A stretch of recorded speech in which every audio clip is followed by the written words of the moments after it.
এই পিজাটাও কিন্তু বাফেটের মধ্যে ইনক্লুড। দেখেছেন পিজার যা সাইজটা দেখুন, বিশাল সাইজের একটা পিজা। খাসির পরে আরেকটা খাবার সব থেকে বাঙালির সেরা, সেটা হচ্ছে কিন্তু বিরিয়ানি।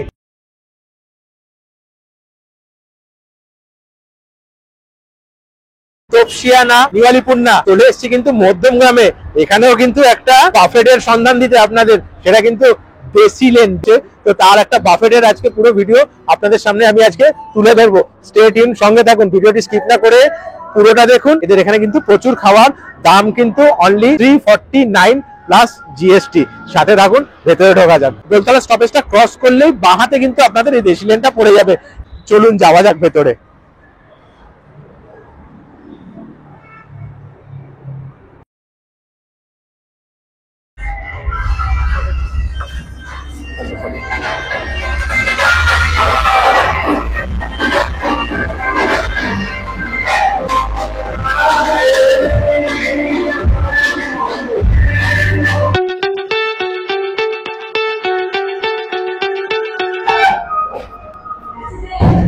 আচ্ছা, আমরা কিন্তু এখন ঢুকে পড়েছি লিফটের ভেতরে।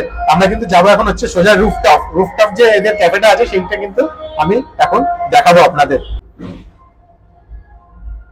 আমি কিন্তু এই মধ্যমগ্রামে যে দেশি লেনটা আছে সেটা কিন্তু একদম রুফটপে চলে আসছি। এই রুফটপের মধ্যেও কিন্তু খাবারের সুব্যবস্থা আছে। যদি এখানে আসেন তাহলে কিন্তু এই রুফটপে এসে খাওয়া দাওয়া করতে পারেন। জাস্ট আমি ভিউজটা দেখাই।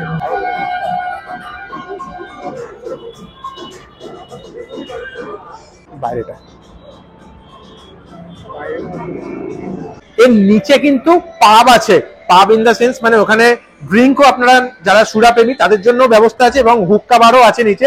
এবং যে ছাদ মানে রুফটপেও কিন্তু হালকা একটা বারের মতো আছে। কিন্তু এই যে ফার্স্ট ফ্লোরে যে রেস্টুরেন্টটা রয়েছে এটা কিন্তু কমপ্লিটলি হচ্ছে একদম ফ্যামিলি রেস্টুরেন্ট। যতজন ইচ্ছা ততজন আসতে পারেন, এখানে আগে থেকে টেবিল বুক করে নিতে পারেন। তো আমার মনে হয় কোনো খুব একটা খারাপ লাগবে না। এখানের অ্যাম্বিয়েন্সটা কিন্তু আমার দুর্দান্ত লেগেছে। আর একটা জরুরি তথ্য আপনাদের বলে রাখি, এখানে আসতে গেলে কিন্তু আপনাদের বুকিং করে আসতে হবে। আমি নাম্বারটা ডেসক্রিপশন বক্সে আমার দিয়ে দেবো। গুগলে গিয়ে যদি আপনি সার্চ করেন দেশি লেন বলে, সেখানেও আপনি নাম্বার পেয়ে যাবেন। সেইখানে কিন্তু আপনাদের হোয়াটসঅ্যাপ বা ফোন করে একবার বুকিং করে কিন্তু এখানে ঢুকতে হবে। এদের এখানে কিন্তু ভেজের কিন্তু অনেকগুলো আইটেম আছে। যারা ভেজ খান তাদের জন্য কিন্তু আমার মনে হয় না কোনো রকম অসুবিধা হবে। আমি জাস্ট ভেজের আইটেমগুলো একটুখানি আপনাদের বলে দিই। ক্রিস্পি চিলি বেবি কর্ন আছে ভেজের মধ্যে, স্প্রিং রোল আছে ভেজের মধ্যে। আচ্ছা, এখানে ভেজ ফ্রাইড রাইস আছে, হাক্কা নুডলস ভেজ। এই কটা আইটেম কিন্তু পুরোটাই ভেজের পেয়ে যাবে। ফার্স্ট আইটেম শুরু করা যাক ক্রিস্পি চিলি বেবি কর্ন দিয়ে। চিলি বেবি কর্নটা নিয়ে নেবো।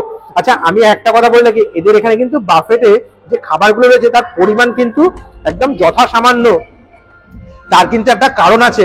সেই কারণটা হচ্ছে গিয়ে আমি একলাই এই বাফেটটা আজকে বুক করেছি। অন্য কেউ বাফেট আজকে ওনাদের কোনো বাফেটের বুকিং ছিল না। তো জাস্ট আমার জন্য এই বাফেটগুলো ওনারা বানিয়েছেন। আমি নিলাম হচ্ছে আপনার crispy chilli baby corn spring roll. তার পাশে আমি নেব হচ্ছে প্যান ফ্রাইড চিলি ফিশ। আমি প্যান ফ্রাইড চিলি ফিশ হালকা করে তুলে নেবো। মাঞ্চুরিয়ান আছে। আমি হালকা হালকা করে খাবারগুলো তুলে নিয়ে জাস্ট আমি টেস্টটা করে আপনাদের বলি। এই গোল টাইপের যে মোমোটা করেছে এটা কিন্তু দারুণ লাগছে। তো আমি এক পিস আর একটা এই পিসটা আমি দুটো মোমো তুলে নিলাম। এরপরে আমি আসবো হচ্ছে মেন কোর্সে। এই পিজাটাও কিন্তু বাফেটের মধ্যে ইনক্লুড। দেখেছেন পিজার যা সাইজটা দেখুন, বিশাল সাইজের একটা পিজা। এবার মেন কোর্সে চলে এসেছি। ছোট ছোট গাজর রেখেছে আর উপরে স্প্রিং অনিয়ন রয়েছে, দুর্দান্ত। আর উপরে যে আপনারা দেখতে পাচ্ছেন ঘিয়ের একটা লেয়ার রয়েছে, মানে চালগুলোর সাথে গায়ে একটা ঘি চকচক করছে কিন্তু। এর পাশে রয়েছে হচ্ছে হাক্কা ভেজ চাউমিন। খাসির পরে আরেকটা খাবার সব থেকে বাঙালির সেরা, সেটা হচ্ছে কিন্তু বিরিয়ানি। ইচ অ্যান্ড এভরি ছোট থেকে মানে একদম ছোট থেকে বুড়ো অব্দি সব বাঙালি কিন্তু বিরিয়ানির প্রচন্ড ভক্ত। তার সাথে আমিও আছি। তো সেই এই বিরিয়ানি দেখুন, চিকেন বিরিয়ানি। এই হালকা সাদা সাদা চালগুলো রয়েছে, তার সাথে হলুদ চালটাও রয়েছে। কালারটা যথেষ্ট সুন্দর এনেছে। আমি হালকা করে বিরিয়ানি আমি জাস্ট একটুখানি তুলে নিচ্ছি। তার সাথে এই একটা চিকেনের লেগ পিস, আলু, এটা কিন্তু আলু, এটা তুলে নিলাম বিরিয়ানি। আর তার সাথে রয়েছে হচ্ছে চিকেন কষা। চিকেন কষাও আমি একটুখানি তুলে জাস্ট টেস্ট করব। তারপরে আমি কিন্তু আবার আলাদা করে খাবো। এই হচ্ছে চিকেন কষা, দুর্দান্ত লাগছে দেখতে। যথেষ্ট মানে বেশ ব্রাউনিশ টাইপের, রেডিশ না একদম ব্রাউনিশ হয়ে গেছে। এখানে তেলটা দেখতে পাচ্ছেন আমরা, চকচক করছে তেলটা। তো আমি এক পিস একটা চিকেন আমি এখানে নিয়ে নিলাম। জাস্ট এইবার শুরু করা যাক। খাবার শুরু হওয়ার আগে কিন্তু একটা কথা আপনাদের অবশ্যই আমি বলবো, সেটা হচ্ছে ভিডিওটি স্কিপ না করে ফুল দেখবেন। যদি ভিডিওটি ভালো লাগে তাহলে অবশ্যই একটা লাইক এবং চ্যানেলটি কিন্তু সাবস্ক্রাইব করতে ভুলবেন না, কারণ আমি দীপ্ত আর আপনারা দেখছেন আপনাদের চ্যানেল ইটস ট্রাভেল। বেবিকর্নটা দিয়ে স্টার্ট করছি। বেবিকর্নটা বেশ ভালো খেতে, যারা ভেজ খাবেন তাদের জন্য কিন্তু এই বেবিকর্নটা দুর্দান্ত লাগবে। আর আমি এই স্প্রিং রোলটা নিয়ে নেবো, এটাও কিন্তু ভেজ আইটেম। স্প্রিং রোলটা কিন্তু পুরোটাই কিন্তু ভেজ, জাস্ট মিক্স ভেজিটেবল সতে করে এর মধ্যে দেওয়া। তো আমি জাস্ট এর টেস্টটা আপনাদের সামনে তুলে ধরবো। বাহ, ভেতরে একটু হালকা টমেটো সসের যে টক ভাবটা আছে সেটা আছে, এবং তার সাথে হালকা ঝাল আছে, মানে বেশ মুখরোচক হয়েছে পুরো ব্যাপারটা। ভেজগুলো খেতে দুর্দান্ত লেগেছে, কিন্তু আমি এর পাশে প্যান ফ্রাইড চিলি ফিশটাকে আমি জাস্ট একটুখানি খেয়ে দেখবো।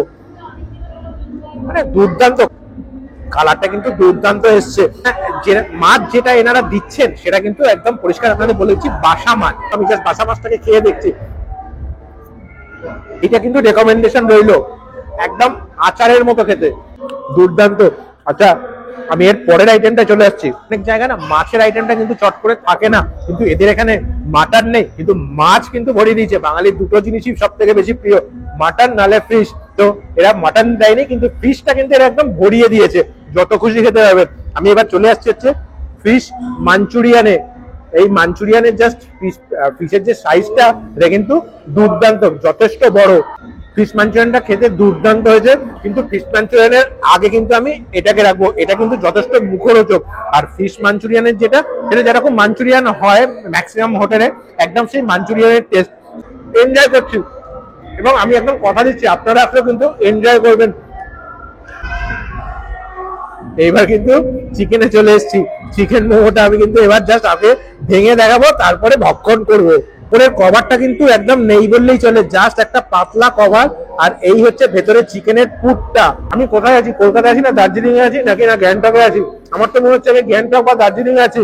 মোমোর টেস্টটা কিন্তু একদম দার্জিলিং গ্যাংটকের যারা নেপালিরা মোমো তৈরি করে একদম সেম টেস্ট। এখন অব্দি যে কটা খাবার খেয়েছি তাতে কিন্তু আমি 100-এ 99% মার্কস এদের দেবো। দেখো টেস্ট গুলো স্টার্টারের সব কটা করে ফেলেছি, আমার খুব ভালো লেগেছে। এবার আমি এসেছি কিন্তু হচ্ছে মেন কোর্সে আমি ফার্স্টে বিরিয়ানিতে যাচ্ছি না, আমি জাস্ট ফার্স্টে এই ফ্রাইড রাইস একটুখানি টেস্ট করে দেখবো। সেটা কিন্তু ভেজ ফ্রাইড রাইস। ফ্রাইড রাইসের টেস্ট বলার মতো কিছু নেই, প্রত্যেক জায়গায় ফ্রাইড রাইসের এরকমই টেস্ট হয়। তো সেম টেস্ট, সেম সবকিছু। আমি জাস্ট এবার হাক্কা নুডলস একটুখানি টেস্ট করি। ভালো খেতে, দুর্দান্ত খেতে। এবার বিরিয়ানিতে আসি। মটন নেই তো কি আছে, বিরিয়ানি তো সব দিয়ে দেবে আমার সাথে। আচ্ছা, এই হচ্ছে বিরিয়ানি চালের কালার, বেশ একটা জুসি ভাব রয়েছে বিরিয়ানির চালগুলোর মধ্যে। বিরিয়ানিটা ফাটাফাটি, দুর্দান্ত খেতে, দারুণ অ্যারোমা, মানে গন্ধটা খুব সুন্দর লাগছে, খেতে একদম দুর্দান্ত হয়েছে বিরিয়ানিটা। আমি রেকমেন্ডেশন, মানে আমার পার্সোনালি রেকমেন্ডেশন হলো বিরিয়ানিটা কিন্তু বেশি করে খাবেন, মানে এসেই সঙ্গে সঙ্গে বিরিয়ানির দিকে ঢুকে যাবেন। এইগুলো ঠিক আছে ভেজ, তো আমি একটু নন ভেজ, তো বিরিয়ানিটা বেশি খাবেন। আর চিকেন গুলো প্রচুর, বিরিয়ানির মধ্যে চিকেন থাকবে, চিকেন গুলো আগে খেয়ে নেবেন। আমি বিরিয়ানিটা একটু চালটা খেয়ে নিই। আচ্ছা, বিরিয়ানির মধ্যে কিন্তু আমি একটা এই ঠ্যাঙের পিস পেয়েছি। এইখান থেকে জাস্ট আমি একটুখানি একটা মাংস আমি একটু ছিঁড়বো। বা মুরগির ভেতরে ঠ্যাঙের ভেতরটা একদম জল করছে, মানে কামড়াতে হচ্ছে না, যেই কামড় দিচ্ছে না একদম পেস্ট হয়ে চলে যাচ্ছে। আর চিকেনটা কিন্তু ফ্রেশ চিকেন, দারুণ লাগছে খেতে। চিকেন কারি আছে, এরা কষা, সরি চিকেন কষা আছে। এই হচ্ছে চিকেন কষাটার কারিটা, দারুণ লাগছে দেখতে। খেতে কিরকম হবে আমি জানি না, টেস্ট করিনি, এবার টেস্টটা করবো। একদম ঝাল নেই। আমার যতদূর মনে হচ্ছে এই চিকেন কারি যেটা করেছে এর মধ্যে হালকা এনারা কাজু দিয়েছে, যার জন্য গ্রেভিটা একটু থিকনেস এসছে, আর একটু কাজুর টেস্টটা আমি পাচ্ছি কিন্তু এটার মধ্যে। খেতে একদম অসাম। জাস্ট এর এই চিকেনটা একটু সফটনেসটা একটু দেখবো, একদম পারফেক্ট সেদ্ধ। আমি বলছি না একদম তুলতুল করছে মটনের মতো, যে মুখে দিলাম গলে চলে গেল, সেটা না। কামড়ান, হালকা চেবাবেন, সুন্দর, মানে একদম যেটুকু সেদ্ধ হওয়া দরকার একদম সেইটুকু, দুর্দান্ত লাগলো। ফুল কোর্স সবকিছু শেষ, লাস্টে কিন্তু ক্যারামেল কাস্টার্ড, মানে এটাই হচ্ছে সুইট ডিশ, লাস্টে ক্যারামেল কাস্টার্ড। তো আমি জাস্ট একটা ক্যারামেল কাস্টার্ড আপনাদের সামনে খেয়ে বলবো এই কাস্টার্ডের টেস্টটা কিরকম। তো খেতে একদম অসাম, দারুণ, মানে লাস্টে মন জয় করে নিল। আর কি, এবার বিদায় দিন। আজকের মতো ভিডিওটা আমি এখানেই শেষ করছি। পরের ভিডিওতে খুব শিগগিরই আর একটা ব্লগ নিয়ে চলে আসবো। আজকের মতো টাটা।